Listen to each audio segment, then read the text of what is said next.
Welcome back to Never Shut Up. It's your boy Marcellus Wiley over here drinking that C4. You ever had a C4? I think I got a C5 today. God dang, that thing got me zoom. And it's the first day back, man. Excited still, though. Excited for one, this. ProjectTransition.org. I said it, right? ProjectTransition.org. You guys join the community. Leave a recurring donation. That book is yours. But also, because behind the scenes, we're starting to work on Dat Dudes Dudes is coming back. Dat Dudes Dudes. Oh, it's going to be fun.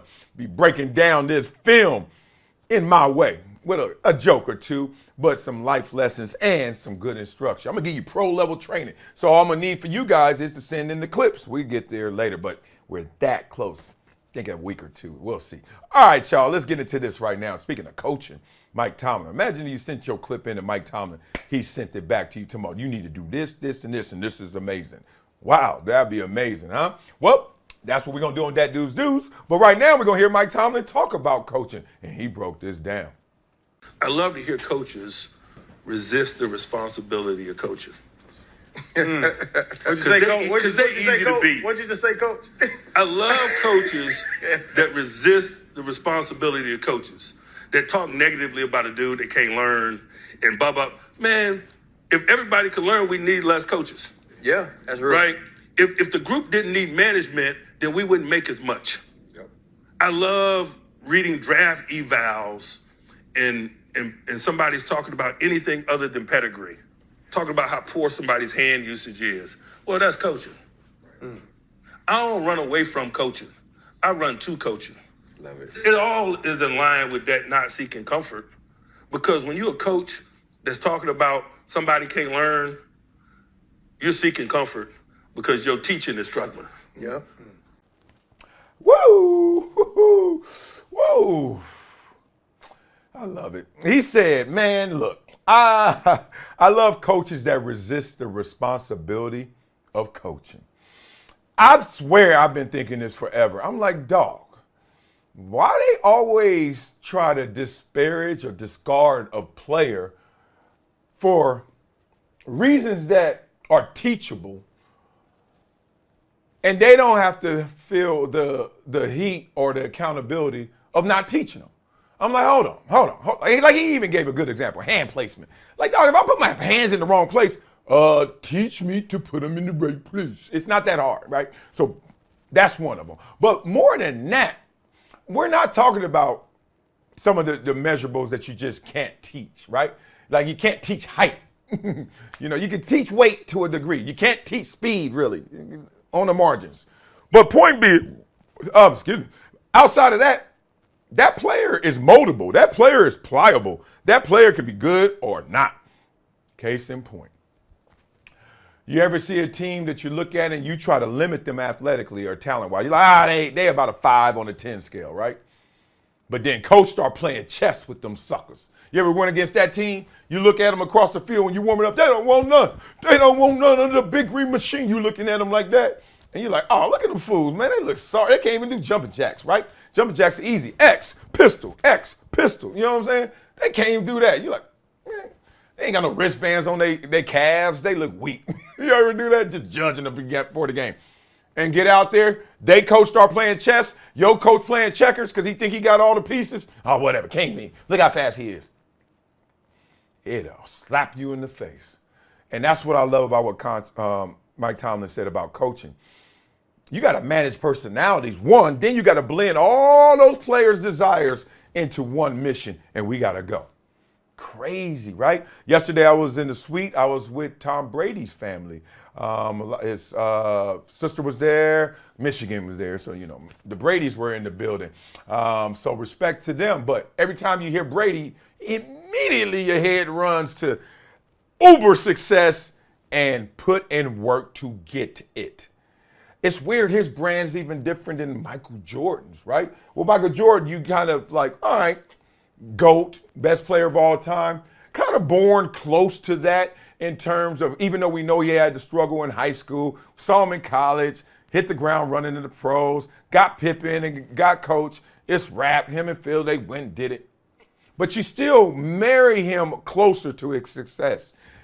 Tom Brady, you never married him to that success. He just kept dating it to the point you're like, all right, give it to him. Damn it, he won't go away.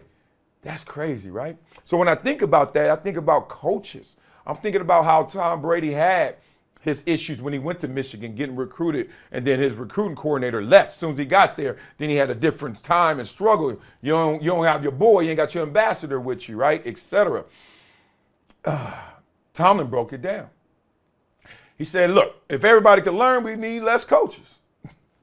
Man, you go and practice and coach don't want to coach. He just want to grab the good players and just say, hopefully they can win it for me. That's part of it. But what about these other players? You can squeeze some of that toothpaste out, and then we can work, really put in some work. So, man, the more I see people out there, and it's crazy because I see people who have goals that they want to reach. And then I see them actually attain it. You know your success stories around you. And then when they get there and they say, goal reached, I'm like, now lean back and teach. Lean back and teach. Goal reach, lean back and teach.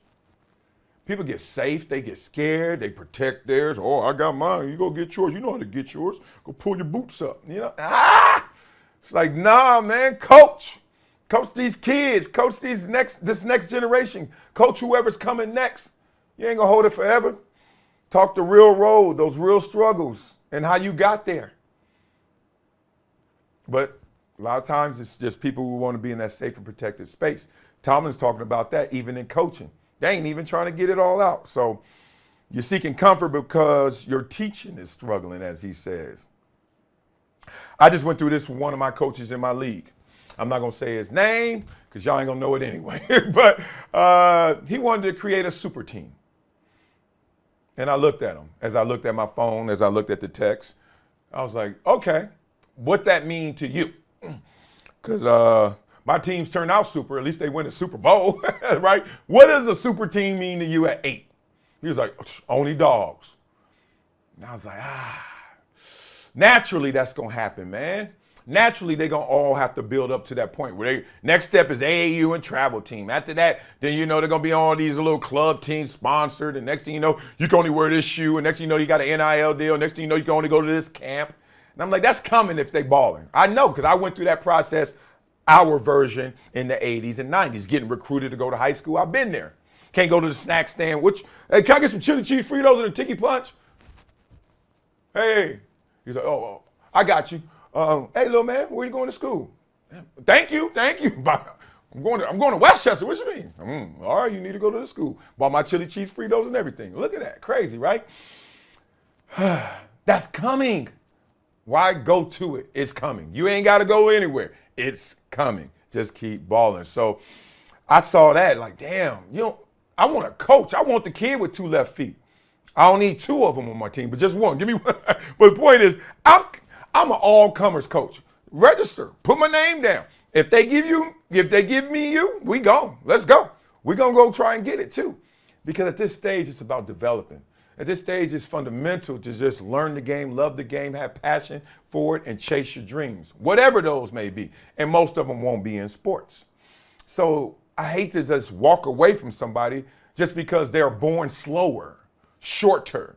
And then it's crazy because the good kids on your team right now, 5 years from now, puberty hits, some of them kids the same size.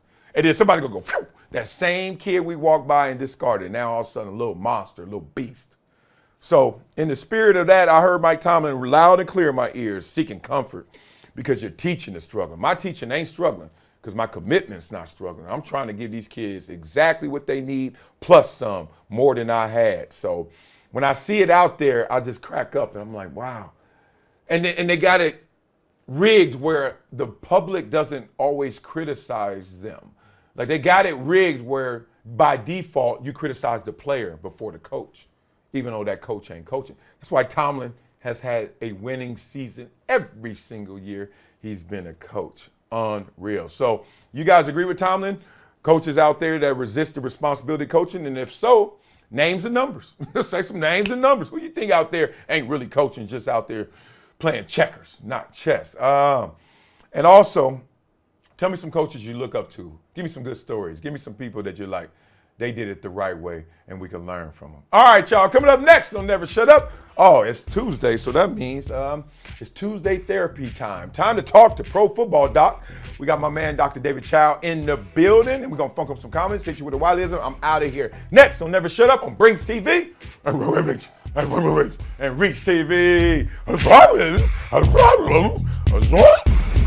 I used to love doing the Scooby.